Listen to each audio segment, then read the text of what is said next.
Okay, magandang hapon po sa bawat isa. Tayo po ay magsitayo at tayo po ay tumunghay sa salita ng ating Panginoon sa ating prayer meeting ngayong October, ano na po ngayon? 4, 5,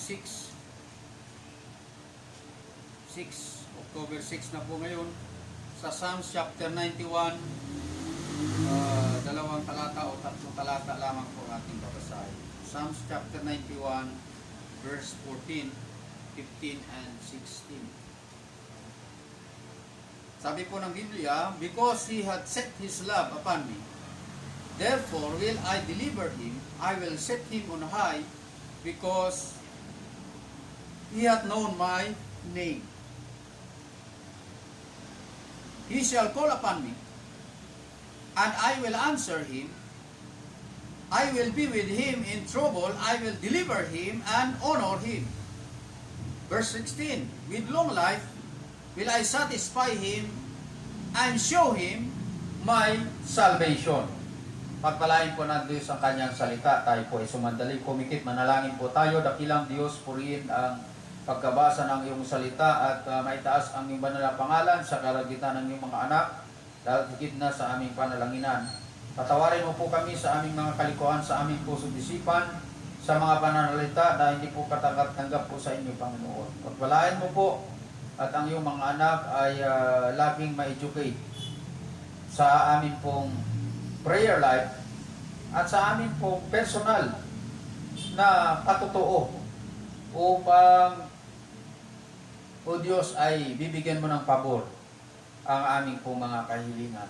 Salamat po sa pangalan ng Panginoong Jesus. Amen. Amen and amen. Please be seated. At tayo po ay lubos na nagpapasalamat sa ating Panginoon sapagkat nandito ulit tayo upang gampanan po ang panalanginan. Ang panalanginan po natin ay isa po sa mga napakahalaga po na schedule po sa church, sapagkat kung walang prayer, there will be no prayer power available. Ulitin ko po, if there will be no prayer, there will be no power available for us. Kaya ganun na lang po kasi essential ang panalanginan. Well, dito po sa ating binasa ay alam naman po natin ang Psalms 91 na mayroon pong mga bagay dito na hindi po applicable sa atin at may mga bagay po na applicable. Na verse 15, diyan po tayo magpo-focus. He shall call upon him, and I will answer him. He shall call upon me, and I will answer him. Alam po natin ang Panginoon tutugon. Kaya nga po tayo nandito para manalangin, mamagitan para sa iba, at maidulog na rin ang ating mga personal na kailangan. Marami pong kailangan ng tao sa Diyos. Kaya nga, marapat na inalalapit natin ang ating sarili sa Diyos. Isa pong makita po natin dito, na kung gusto natin na ang panalangin ay tugunin ng Diyos, kinakailangan magkaroon tayo po ng kaayusan sa ating paglapit. Kaayusan mismo sa ating sarili. Dapat organize ang utak mo na ikaw ay mananalangin, ikaw ay makikibahagi sa panalanginan, ready mo na sa puso mo yung mga kaluluwa na ilalapit mo sa Panginoon para maligtas, at inihanda mo na rin yung mga paglapit mo na mananalangin ka para sa pamilya mo, para sa ibang tao, para sa bansa mo, manalangin ka para sa church, sa kapatiran, at sa mga personal mo na rin na pangangailangan. Kasi kailangan mailapat po natin sa ating Panginoon. But be sure, your heart is in tune with God, your mind is ready to hear, and your heart, of course, you must be always clean when you are approaching to the throne of God. Si David, very aware po siya sa bagay na yan. Sabi niya, sa Psalms chapter 51, "Create in me a clean heart, O God." Create in me a clean heart, O God. Tingnan po natin yung talata po na yun. Napakahalaga po. Kasi alam mo, kung walang kaayusan sa ating buhay, sa ating sarili, paano tayo pakikinggan ng Diyos? We need to have a proper program in our mind, our hearts, our spirit. Of course, our body must be prepared. Kailangan ang katawan handa, hindi yung naantok-antok ka pa at tatamad-tamad ka pa. Hindi po ganyan. Buhay na buhay nga tayo doon sa bagay na ginagawa natin para kumita ng pera at para magtagumpay tayo sa ating pangarap.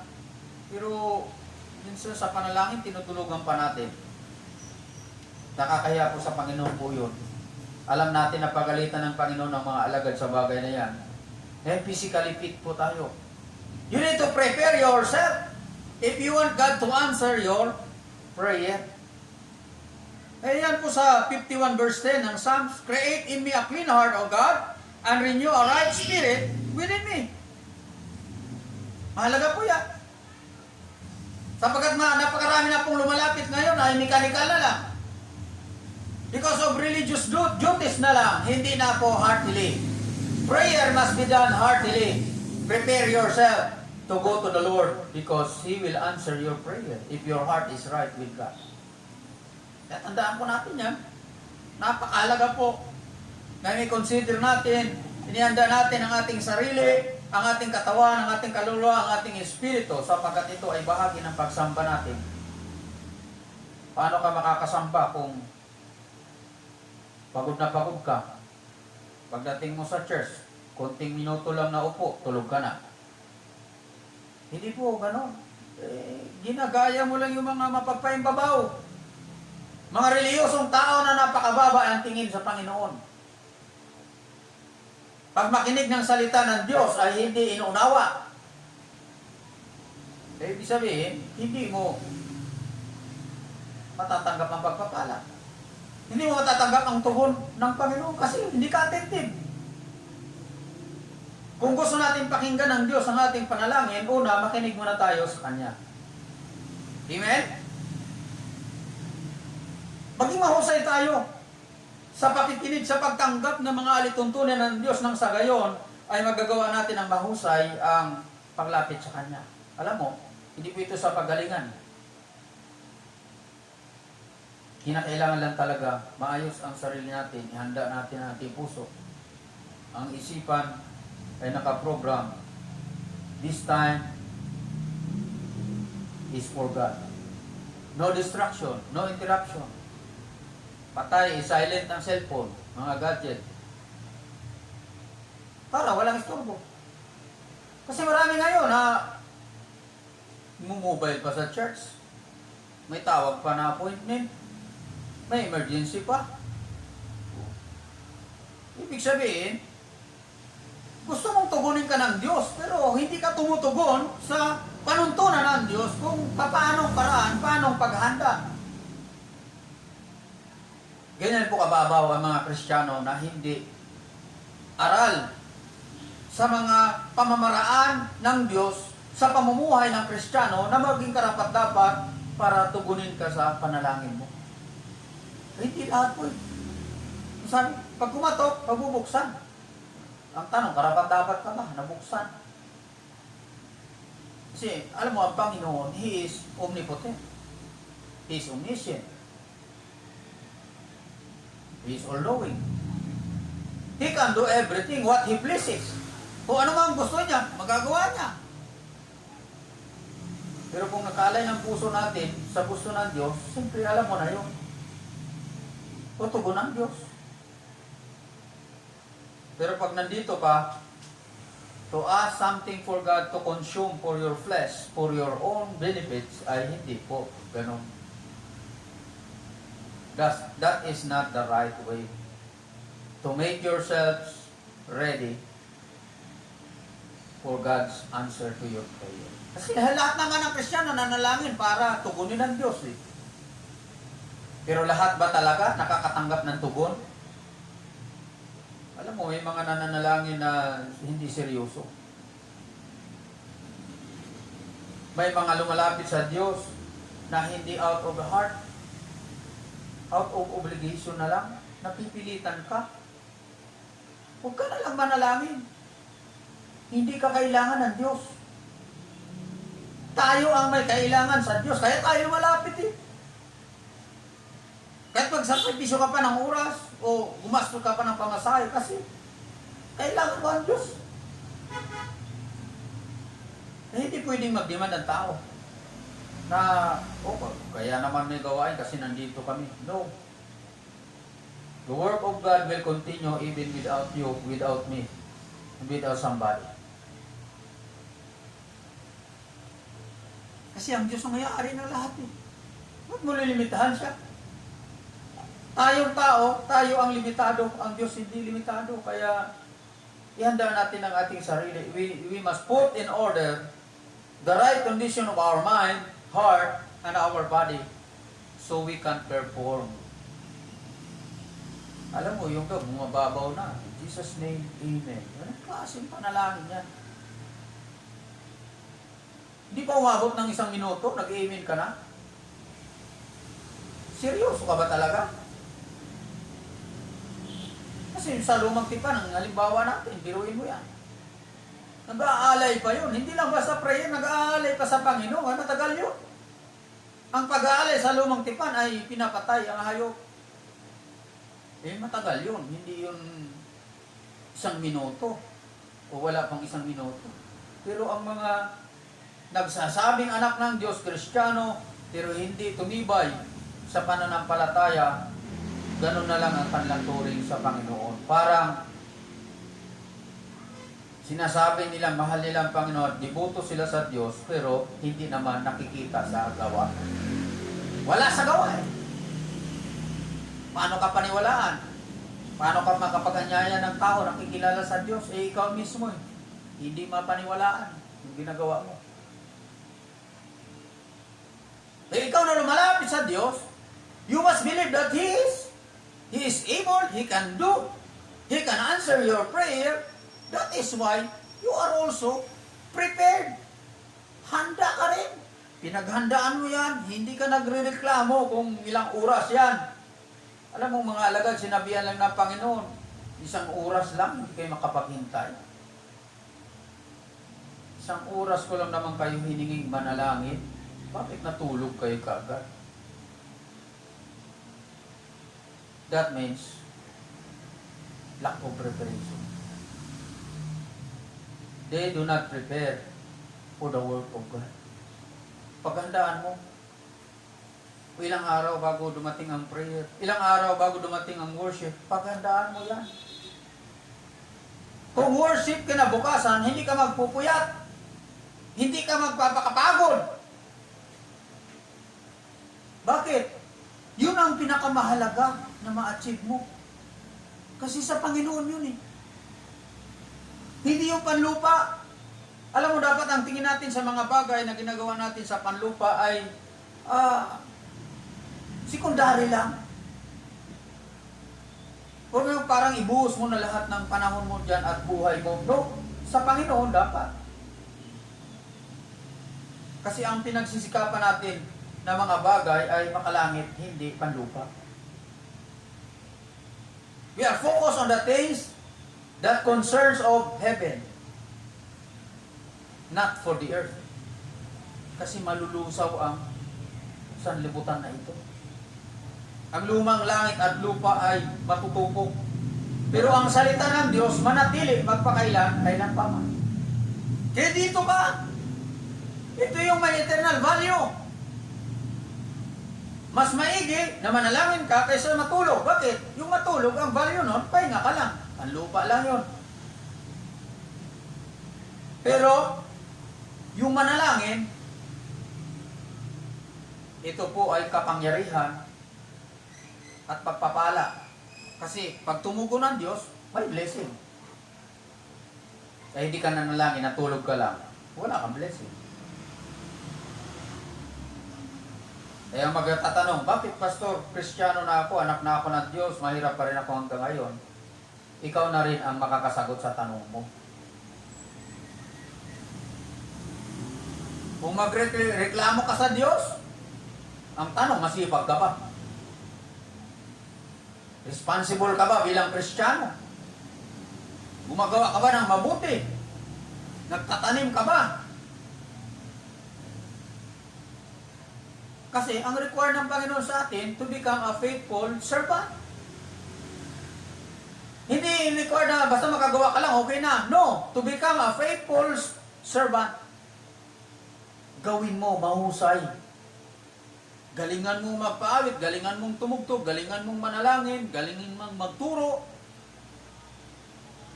Galingan mong sumunod. Yung wala kang iiwan, talagang susundin mo kung ano yung utos ng Panginoon. Makita mo yung resulta. Kasi ang gusto ng Panginoon, excellent performance. Ayaw niya yung lalamya-lamya, lulugo-lugo, urong-sulong, hindi buo ang loob. Kaya na mo, lahat ng lumalapit sa Diyos, dapat handa. May order sa sarili, ready ang mind, malinis ang puso, malakas ang katawan. Kasi mananalangin ka, ang panalangin po ay itunuturing na hindi lang ritual. Ritual kasi sa mga relihiyon, pero ito po ay labor, trabaho ito.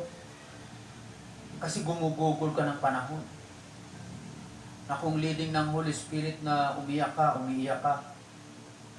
hindi mo naman na pinaplano na sa prayer meeting, iiyak ako. Hindi ganon. As the Holy Spirit leads you, then we'll have some prayers with tears. May iniiyakan kang kaluluwa, may kang nilalapit na problema o karamdaman, yun. Eh talagang mamakaawa ka sa Panginoon. Kaya alam mo, ang diferensya sa maraming Kristiyano, matagal na nanalangin, hindi pa tinutugon, baka kulang tayo sa paghahanda, hindi talaga natin ihanda ang ating sarili. Hindi natin inayos ang ating puso. Napilitan lang tayo. Alam mo, pagka napilitan ka lang sa gawain ng Diyos, walang blessing po yun. Bukal sa kalooban.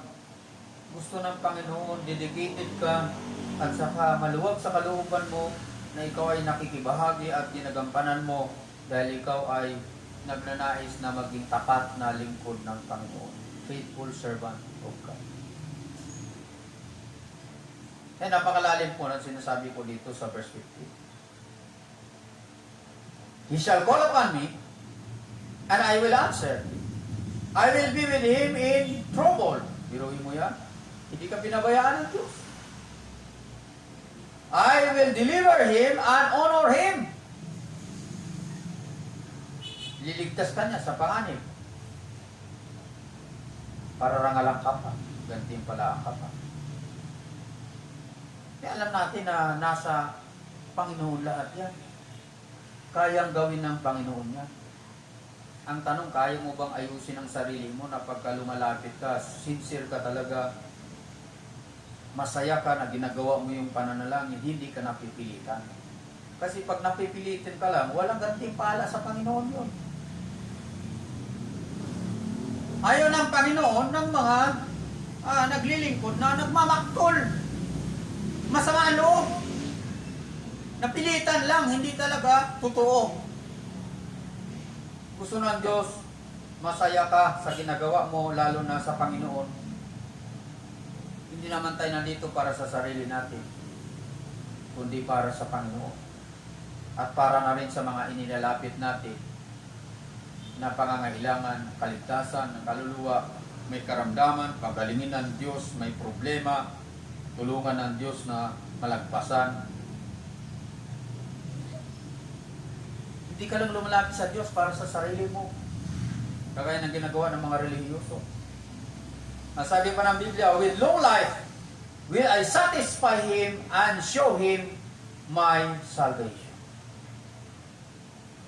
Eh, sino nagpuprolong ng buhay mo? Ang Diyos lang, hindi mo kaya.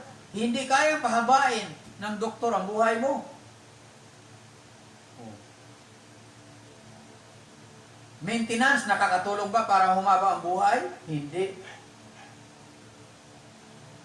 na nagme-maintain ka ng gamot na iniinom mo habang ikaw ay nabubuhay, yan po ay consequences ng pagkakamali mo.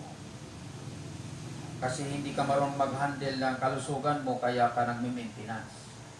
Hindi kasalanan ng Diyos yun. Kasalanan ng tao yun, na nagme-maintenance ka dahil kung ano-anong pinagkakakain mo, ano-anong iniinom mo na mga puno ng chemical. So ikaw rin ang sumisira sa katawan mo na dito nananahan ng banal na espiritu. So you are irresponsible servant, you are not a faithful servant. Eh sabi mo, kaya ng Diyos ba? Yes, kaya ng Diyos. Pero ikaw, you need to be responsible of what you are taking for your body. Habang pinapasok mo sa katawan mo. O, ikabubuti ba? Ikalalakas ba? O ikasisira?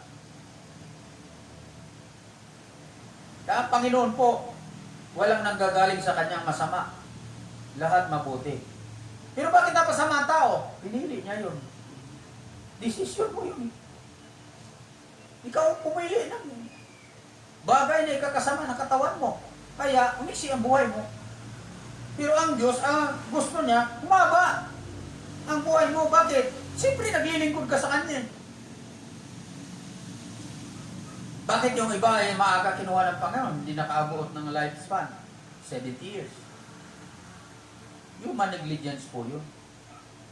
Pero may nakaabot naman ng 70, 75, 80, 80 plus, pataas. Eh, medyo natuto sila maging responsable. Pinagpala sila ng Panginoon. Pagka ikaw ay responsabling anak ng Diyos, pagpapalain ka ng Diyos. Marunong ka magmalasakit sa gawain. Marunong ka magmalasakit sa kapwa. Ang priority mo sa buhay ay ang Panginoon. Di bali na makancel ibang schedule, di bali na, iwan muna natin yan kasi mayroon tayong gagawin para sa Panginoon. Unahin muna natin. Huwag na muna tayong kumain ng masarap ngayon baka kasi magbibigay tayo sa missionary. Turuin mo yan. Blessing yung mga Kristiyanong nagsasakripisyo. Ay, pinagpala, pinakaburan ng Diyos. Pinagpala ng kalusugan. Pinagpala ng magandang pamumuhay. Walang gulo. Walang sakuna. Kasi alam mo, ang Panginoon, kontrolado niya lahat. Tayo, hindi. Limitado tayo. Ipagkakatiwala natin sa Panginoon. With long life will I satisfy Him and show Him my salvation.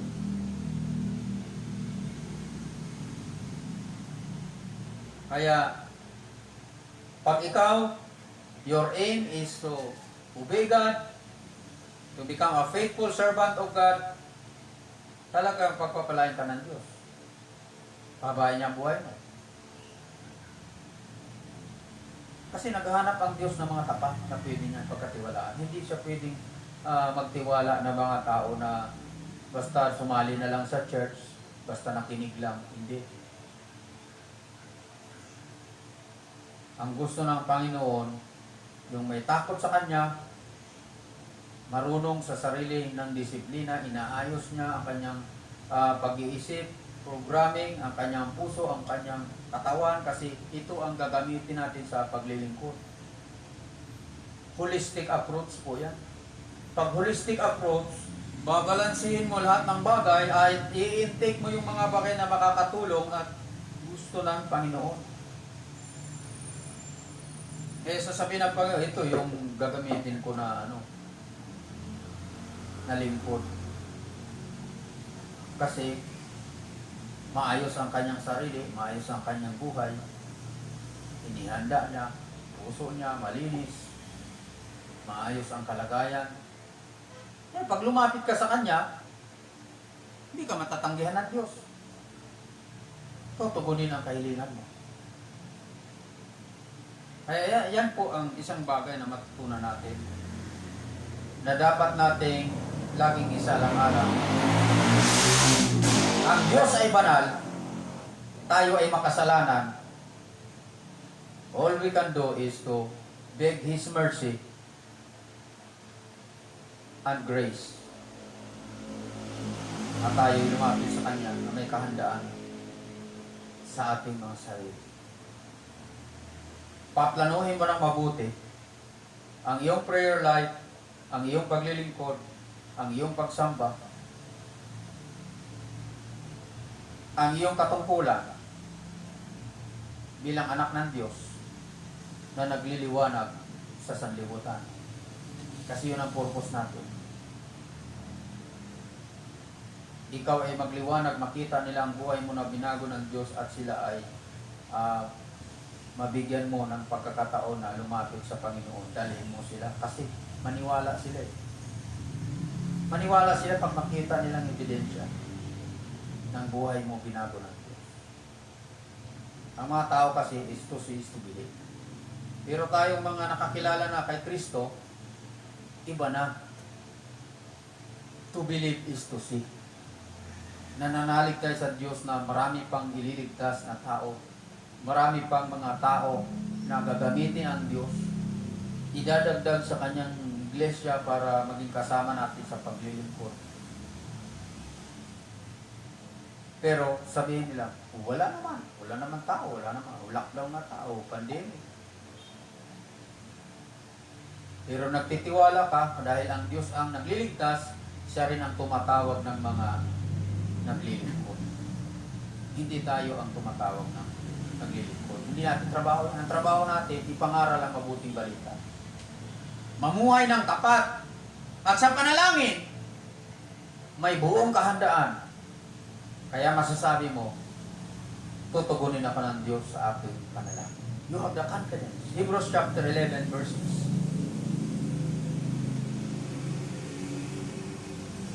But without faith, notice the first part of the verse, but without faith, it is impossible to please God. For he that cometh to God must believe that He is. Ano yung He is? He is able to answer your prayer. He can do miracles. He can make you victorious. He can make you prosperous. Ano bang bagay na hindi kaya ng Diyos? Is there anything too hard for God? The last part, and that He is a rewarder of them that diligently seek Him. Kaya nagsisikap pa. Hanapin mo. Seek ye first the kingdom of God.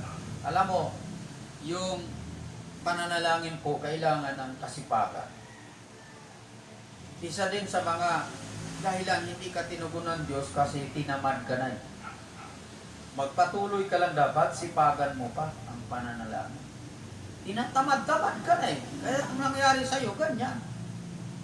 Huwag tayong tatamarin sa panalangin, hindi ka pa tinutugunan ng Diyos, pero seryoso ka talaga sa bagay na hiningi mo. Ay, pag-pray mo pa rin. Makita mo sa Diyos, Lord, I'm willing to wait. I'm willing to extend my patience. Kaya ko pang magtiyaga. Kasi, alam mo naman, talagang wala akong pwedeng maasahan. Ikaw lang, Panginoon. Pambira, matutuwa ang Panginoon niya. You are really believing that God is able to answer your prayer, to do miracles, and to bring you to that mountain of victory. Kaya nangangarap tayo magtagumpay. Pero kung mababa ang level ng effort na pinapakita natin sa Panginoon, tutugunin ka ba ng Diyos? Napakita mo, seryoso ka, masipag ka, inuunahan mo lagi ang pagbukang liwayway. Alam mo, ang Panginoon, yan ang isang mahangaan natin sa Kanya. Early in the morning, He prayed. He's always praying. Nananalangin ka, pang-umagang panalangin, pero alas 10 na. Tanghali na. wala na, hindi ka na makapagplano ng maayos. Bakit? Kasi naunahan ka na ng mga taga-sanlibutan. Maraming Diyos sa sanlibutan eh. Naunahan ka na. Kailangan may disiplina din tayo sa panahon na kung saan lalapit tayo sa Diyos, kasi ang pinaka-the best time talaga yung wala pang magulo, wala pang maingay, hindi ka pagod, ready ang katawan mo.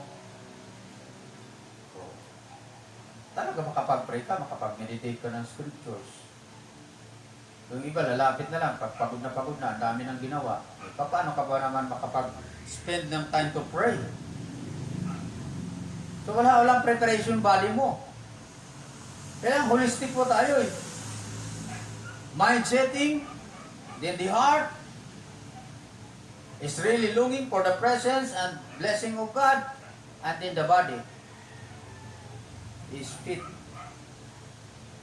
to do the labor of praying. Sinalala ko, nag-pray nga kami sa PIB. Bilis manalangin ng mga pastor. Siguro konti lang panalangin nila. Pero may mga prayer request kami. Halos kalimitan, nahuhuli kami. Nahuli ako. Mayroon pa ako nakikita. May nahuli pa rin. Mga ilan-ilan lang kami. Yung iba. Parang minadali lang prayer. Hindi natin tinatawaran. Hindi naman sa pahabaan ng prayer. Kasi kailangan natin ma-mention din eh. May mga prayer request kasi. Kaya hindi mention rin lang.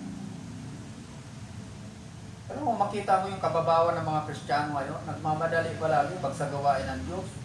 Bakit pag pumunta ka ng mall, hindi ka nagmamadali umuwi? Mali, di ba? Mali yung pagpapahalaga. Pag sa church, pastor, pasensya ka na, may lakad pa kami. Hindi na kami maka-fellowship, makatanghalian dyan. Ang hinihingi ng Diyos, linggo lang. Hindi niya pinagpakialaman yung Lunes hanggang Sabado. Sa'yo yun eh. Bahala ka kung magtuwad-tuwad ka, maglupasay ka din sa kalsada kung anong gawin mo. Pero sana linggo, huwag na natin pakialaman. Nagmamadali, pambira si pastor, nag-overtime. Kung nag-overtime ang preaching, hindi naman para sa akin. Hindi yung benefit sa akin, sa'yo yun. Na nakikinig. Kaya, ibig sabihin, you are not prepared. You're not preparing yourself, so your prayers is not being answered. It's not being heard. Hindi mo kasi hinanda eh. Handa mo. Alam mo yung mga Old Testament believers, hibuto yung mga yun. Malayo pa, hinahanda na nila. Kasi nga naman doon, pag may lumabag sa batas, patay. Kamatayan ang parusa. Kasi batas ang sinusunod. Ngayon na biyaya na ang pinapahiral sa panahon natin, umaabuso naman ang maraming Kristiyano. Kaya wag po tayong abusado, ano? Na parang sinusurkat natin lagi ang pananalangin, napakahina ng tingin natin sa prayer meeting kasi midweek service lang naman yan, doon na tayo sa Sunday. Maituturing nga natin na rehearsal ito eh. Na kung sino talaga ang sasamba, totoong sasamba sa Diyos, ay nananalangin, seryoso. Nasa panalangin. Yung mga wala lagi sa panalanginan, mga Kristiyano, pahapyaw. Pahapyaw. Ewan ko lang kung magustuhan nyo na kumain kayo ng pandesal na half-baked. Hindi luto, hilaw. Pag ako nakain ng gano'n, balik ko sa bakery. Gusto ko, bato ko pa sa panadero. Bakit? Tagluto-luto ka, hindi ka pala marunong eh. Lutuin mo na maayos. Parang sa pananalangin. Manalangin ka na maayos. Sino-shortcut mo lang eh. Ano sa tingin mo ang Diyos? Kagaya mo? Hindi gano'n. Iba ang pagkaunawa ng reliyon sa pananalangin kaysa sa pinapaliwanag ng Biblia at ninumodel ng Panginoon. Ito totohanan po ito eh. Hindi ito relihiyon lang. Kaya makita natin yung totoong nananalangin at seryoso sa Panginoon. Tinutugon ng Diyos yun. Yung mga gaya-gaya lang, yung mga ano, parang ritual lang din ang tingin nila, yun. Kamuti ang kinalabasan. Tagal-tagal nang nanalangin, hindi pa tinutugon ng Diyos. Bakit? Mali yung puso mo. Walang kahandaan. Eh, gusto ko si David. Yung halimbawa, pagdating sa panalanginan, talagang ano, evening, morning, and at noon will I cry. Ayan, nandun din po yan. 55:17 ng Book of Psalms. Bago tayo mag-pray. Kasi tapos na naman pala kayong manalangin, ano. Ako na lang, yung concluding prayer. Psalms 55:17. 55:17 nga ba yun? Tingnan natin. 11. Tama, 55:17. Evening and morning and at noon will I pray and cry aloud, and He shall hear my voice. Ay, seryosong manalangin talaga. Hindi siya nalangin para makakain o bago kumain. Yan, schedule niya ang panalangin. Evening, morning, and at noon will I cry. Sabi niya, will I pray and cry aloud, and He shall hear my voice. Pakinggan ka ng Diyos. Seryoso ka eh. Ginbot ka ng oras. Tinitingnan ng Panginoon kung sino talaga yung mga Kristiyano na totoong nananalangin. Kasi yung iba, gaya-gaya lang. Ang iba, sunod lang sa flow. Nakaugalian na kasi ito ng church, ng mga anak ng Diyos. Iba yung pumunta ka sa church, I really want to pray. I really want to fellowship with God. Gusto ko, may parating ko yung kahilingan ko. May panalangin ko yung church, may panalangin ko yung community, mga kapatiran. Talaga pagkapalain ka ng Diyos. At ito po, hindi ito nagsasalita sa hangin. Si David ay sa totoong karanasan, ay ganun po ang kanyang pagkakilala sa Panginoon. Devoted sa prayer. Sana tayo ma-develop din sa ating attitude. Ano? It must be a lifestyle of every believers that we become more serious in our prayer life. Dapat maging lifestyle natin, seryoso ka sa panalangin. Seryoso ka nga dun sa pag-aaral mo, sa trabaho mo, sa negosyo mo. Hindi mo lulubayan hanggat hindi mo naabot yung goal mo. Dapat ganun, hindi mo tinitigilan na ipanalangin hanggat hindi tumugon ang Diyos. Ganun si Hana, di ba? Humingi siya sa Panginoon ng anak. Talagang panalangin siya, umiyak pa siya sa Panginoon. So dapat po magkaroon talaga tayo ng seriousness bilang mga anak ng Diyos sa pananalangin natin. Baka mamaya nakakapag-pray ka na lang pag may prayer meeting. Yung everyday life mo, wala. Empty. Kaya hindi mo ma-sense ang Holy Spirit. Yung nananahan naman sa katawan mo, bakit hindi ko? Parang wala. Tamad ka kasi manalangin. At kung manalangin ka naman, in Jesus' name, amen. Kasing panalangin mo. Parang kung ano ka dati, pag ano ka dati, parang lumala ka pa ngayon. Pag anak ka na ng Diyos, dapat mas mabuti ang kalagayan mo ngayon, mas seryoso ka kaysa sa dati.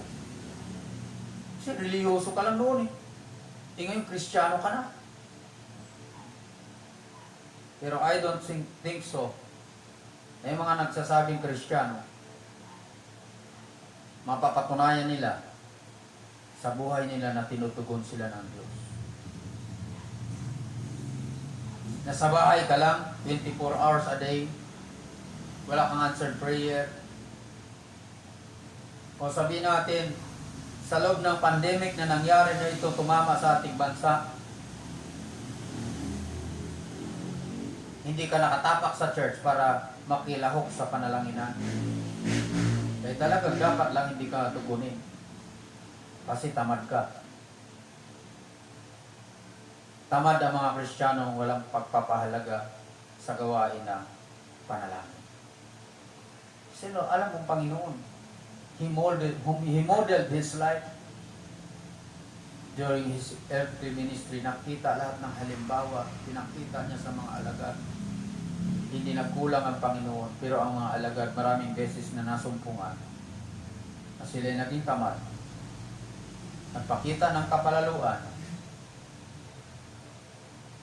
at may mga pagtalikod. Tumalikod din ang mga alagad. Oo, tumalikod sila na. Walang natira. John chapter 6. Kaya sa atin, mga Kristiyano, hindi na po uso ngayon palamya-alamya, patamad-tamad,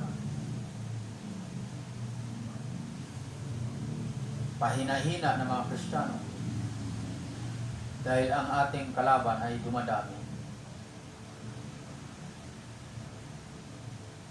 Si Satanas, ang sanlibutan at ang sarili natin at nadadagdagan pa. Ito yung virus. Oh. Hindi natin alam kung ano pang susunod. So we need to be strong, and in order for us to become strong, we must become prayerful. Ihanda ang sarili natin. Ihanda natin. At pag nakita ng Panginoon, pambira yung anak ko, talagang okay, nagsisikap talaga makalapit sa akin at ihanda ang kanyang isipan, ang kanyang puso, ang kanyang katawan para kapaglingkod siya, na-empower siya ng Holy Spirit. This is the way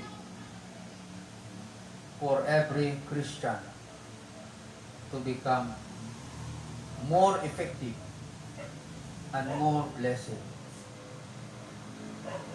Mas epektibo, mas pinagpala. Pag seryoso ka manalangin, talagang malamang na pagpalain ka ng Diyos.